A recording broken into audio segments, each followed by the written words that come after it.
जरा सोचो, एक सन की आदमी लड़कियों को अगवा कर उन्हें गुड़िया बना के अपने घर में कैद करने लग जाए। लेकिन वो ये सब क्यों कर रहा है, ये तो कहानी सुनकर ही पता चलेगा। कहानी की शुरुआत होती है साल 1961 में। उस समय मिसिसिपी शहर में मिस्टर वैन वर्ट नाम का एक अमीर बिजनेसमैन रहता था। वो एक बहुत बड़ी खिलौनों की कंपनी का मालिक था और आज वो कोबी डेलम नाम की एक लड़की का इंटरव्यू ले रहा था। इंटरव्यू के दौरान मिस्टर वर्ट ने उसे बताया कि भगवान ने जब मिट्टी से इंसान बनाए तो वो उन्हें सबसे बढ़िया प्रजाति बनाना चाहता था। फिर वो कहने लगा कि प्लास्टिक की गुड़िया की कोई रूह नहीं होती और ना ही वो कोई पाप कर सकती है, इसीलिए अगर इंसान भी गुड़िया जैसे होते तो भगवान बहुत खुश होता। खैर, इतना टाइम पास करने के बाद भी उसने कोबी को नौकरी नहीं दी। जब कोबी ने इसकी वजह पूछी तो अचानक पीछे से एक आदमी ने कोबी को पकड़ लिया। कुछ समय बाद जब कोबी को होश आया तो उसने देखा कि वो एक बड़े से घर में थी जहाँ चारों ओर इंसानों जितनी बड़ी बड़ी गुड़िया थी। जल्द ही मिस्टर वर्ट ने वहाँ आकर अपने इस गुड़िया घर में उसका स्वागत किया।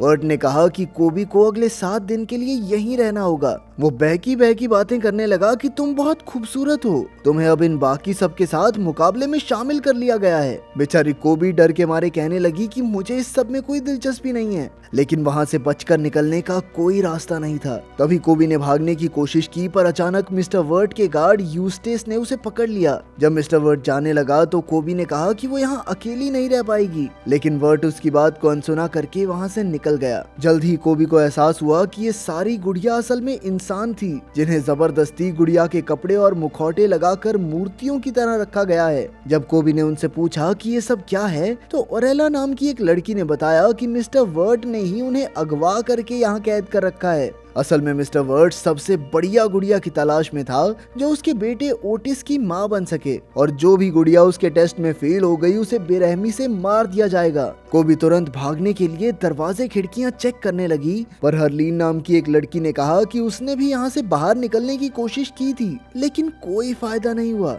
हरलीन ने बताया कि वो सब मिलकर भी यहाँ से भाग नहीं सकते क्योंकि ये जगह एक तिजोरी की तरह बंद है। इसके बाद उसने वर्ट की पत्नी की कहानी बताई जो 2 साल पहले एक तालाब में डूबकर मर गई थी, लेकिन ये पूरा सच नहीं था। तब हरलीन ने बताया कि 2 साल पहले वर्ट ने अपनी पत्नी को किसी और आदमी के साथ पकड़ लिया था, इसीलिए उसने गुस्से में यूस्टेस को उन्हें मारने का हुक्म दे दिया। उस दिन के बाद मिस्टर वर्ट अपने बेटे के लिए एक आदर्श माँ ढूंढने में लग गया। तब कोबी को एहसास हुआ कि इस मुकाबले को जीत कर ही यहाँ से निकला जा सकता है। तभी अचानक एक बेल बजी और हरलीन ने कोबी को कुछ कपड़े दिखाए और जल्दी से तैयार होकर मूर्ति की तरह खड़े होने को कहा। कुछ समय बाद वर्ट का बेटा ओटिस वहाँ आया और उसने नई गुड़िया कोबी से बात की। ओटिस ने कहा कि उसे जोकर से नफरत है, इसीलिए उसने यूस्टेस को कोबी को मारने का हुक्म दे दिया। पर अचानक कोबी ने एक खिलौने को अपने आप चलाकर उसे जादू दिखाया, जिससे ओटिस काफी खुश हुआ। तब ये खुलासा होता है कि असल में कोबी के पास अपने दिमाग से किसी चीज को हिलाने की ताकत है। फिर रात को ओरेला ने कोबी से पूछा कि उसने ये कैसे किया,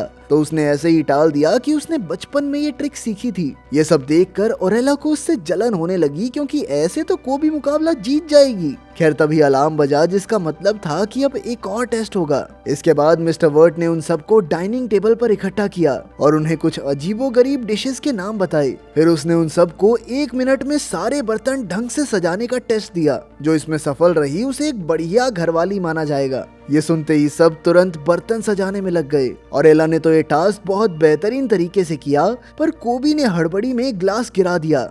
जैसे ही समय खत्म हुआ, मिस्टर वर्ट ने एक हथियार जैसा डंडा निकाला और सबके बर्तन देखने लगा। ओरेला का टेस्ट सबसे बेहतर था और वहीं हरलीन को 2 और कोबी को 3 पॉइंट मिले। मगर फाय नाम की एक गुड़िया का काम उसे बिल्कुल पसंद नहीं आया, इसीलिए वर्ट ने अपना हथियार चलाकर उसे बेहोश कर दिया और फिर उसे भी कुएं में फेंक दिया गया। तब कोबी को एहसास हुआ कि यहाँ जिंदा रहना कितना मुश्किल है। अगली सुबह ओटिस फिर से गुड़िया के घर में आया और कोबी उसके साथ खेलने लगी। उसने एक बार फिर से खिलौने को अपने आप हिलाकर ओटिस को जादू दिखाया। जब ओटिस ने इसका राज पूछा तो कोबी ने बताया कि उसके पास तो बचपन से ये ताकत है। उसने कहा कि वो भी ओटिस की ही तरह बाकियों से अलग है। तब ओटिस ने बताया कि उसने स्कूल जाना इसलिए बंद किया क्योंकि उसके दोस्त और टीचर सब उसे परेशान करते थे। कुछ ही समय में कोबी ने उसे खुश कर दिया और ओटिस ने कहा कि वो चाहता है कि कोबी ही उसकी नई माँ बने। ये सुनकर कोबी ने उससे वादा किया कि अगर ओटिस अपने पिता से कहकर बाकी सबको आजाद करवा दे तो वो उसके लिए सबसे अच्छी माँ बनकर दिखाएगी। आखिरकार ओटिस मान गया और रात को अपने पिता से बात करने गया। तभी उसने अपने पिता को फोन पर कहते सुना कि उनका बिजनेस अच्छा नहीं चल रहा और इस बात से वो काफी परेशान थे। ये सुनकर ओटिस ने उनसे बात करने का मन बदल लिया। फिर अगले दिन जब बेल बजी तो सभी लड़कियों ने तुरंत अपने कपड़े पहने और मूर्तियां बनकर खड़ी हो गई। जल्द ही मिस्टर वर्ट वहां आया और उसने अगले टेस्ट का ऐलान किया। इस टेस्ट में उन सबको एक शर्ट को प्रेस करके एकदम सही तय बनानी होगी। टेस्ट की शुरुआत से पहले उसने उन सबको बताया कि कैसे एक अच्छी पत्नी को घर के सभी कामों में परफेक्ट होना चाहिए। फिर उसने 3 मिनट का टाइमर शुरू किया और सभी लड़कियां तुरंत काम पर लग गई। जैसे ही समय खत्म हुआ तो मिस्टर रिट ने बड़ी बारीकी से उनका काम देखा। उसने हरलीन को 3 पॉइंट्स दिए और फिर उसने कोबी की शर्ट देखी जो काफी कड़क थी और उस पर एक दाग भी था, इसीलिए उसने कोबी को सजा देने का फैसला किया। उसने कोबी के हाथ टेबल पर रखकर उस पर गर्मा गर्म प्रेस रख दी, जिससे कोबी को खतरनाक दर्द हुआ, लेकिन उसने चूं तक नहीं की। ऑरेलिया इस टास्क को भी जीत गई, लेकिन बॉनी नाम की एक लड़की की शर्ट से बदबू आ रही थी, इसीलिए मिस्टर रिट ने उसे भी मारने का हुक्म दे दिया। फिर उसने ऐलान किया कि कल उन तीनों का आखिरी टेस्ट होगा और जो जीतेगा वही ओटिस की नई मां बनेगी। खैर बाद में हरलीन ने कोबी के जख्मों पर मरहम लगाई और तब उसने कहा कि शायद मिस्टर रिट कोबी को पसंद करने लगा है, क्योंकि अगर वो चाहता तो कोबी को आज सजाए मौत भी दे सकता था। इधर ऑरेलिया ने भी छिपकर उनकी सारी बातें सुन ली और इसीलिए अब उसने कोबी को जान से मारने का फैसला किया। जल्द ही उसने एक पेंचकस ढूंढा और कोबी के कमरे की ओर चल पड़ी। अंदर घुसते ही उसने जोकर के कपड़ों में पेंचकस घोंप दिया, लेकिन ये कोबी नहीं, सिर्फ एक पुतला था।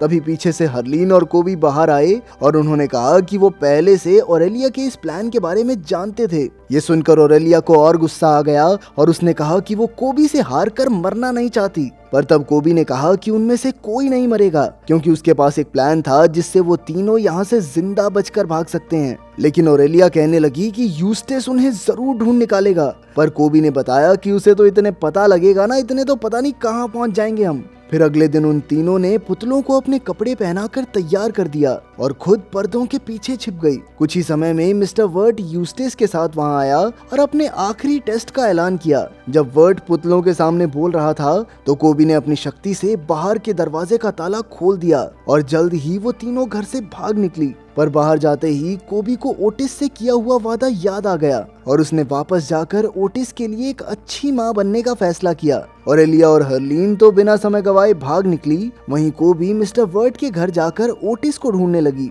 उधर वर्ट पुतलों से सवाल पूछ रहा था, पर जब उसे कोई जवाब नहीं मिला तब उसे समझ आया कि ये तो बस पुतले हैं। दूसरी ओर कोबी ने ओटिस को ढूंढ निकाला और उसे अपने साथ चलने को कहा, क्योंकि उसके पिता का दिमाग सच में बहुत खराब है। लेकिन अचानक से ओटिस ने उसे डंडे वाले हथियार से बेहोश कर दिया। वहीं बाहर हरलीन भागते हुए गिर गई और उसने ऑरेलिया से मदद मांगी, पर ऑरेलिया ने उसकी मदद करने की बजाय उसे मारने का फैसला किया, क्योंकि हरलीन बहुत धीरे धीरे भागती थी। अब वो एक पत्थर से हरलीन का सर कुचलने ही वाली थी कि अचानक पीछे से यूस्टेस ने उस पर गोली चला दी। इसके बाद उसने हरलीन को भी मार डाला। दूसरी ओर जब कोबी को होश आया तो वो एक टेबल से बंधी हुई थी। मिस्टर वर्ट भी वहीं था और उसने कहा कि कोबी मुकाबला जीत चुकी है। तब उसने खुलासा किया कि ओटिस की गुड़िया में एक माइक था, जिससे उसे पहले ही कोबी के प्लान का पता चल चुका था। इसीलिए आखिर में उसने वफादारी का टेस्ट रखा था, ताकि ये पता चल सके कि उन तीनों में से आखिर कौन उसके बेटे के लिए लौट कर आएगी। इसके बाद उसने कोबी के शरीर पर गुड़िया के प्लास्टिक की परत चढ़ाने का फैसला किया।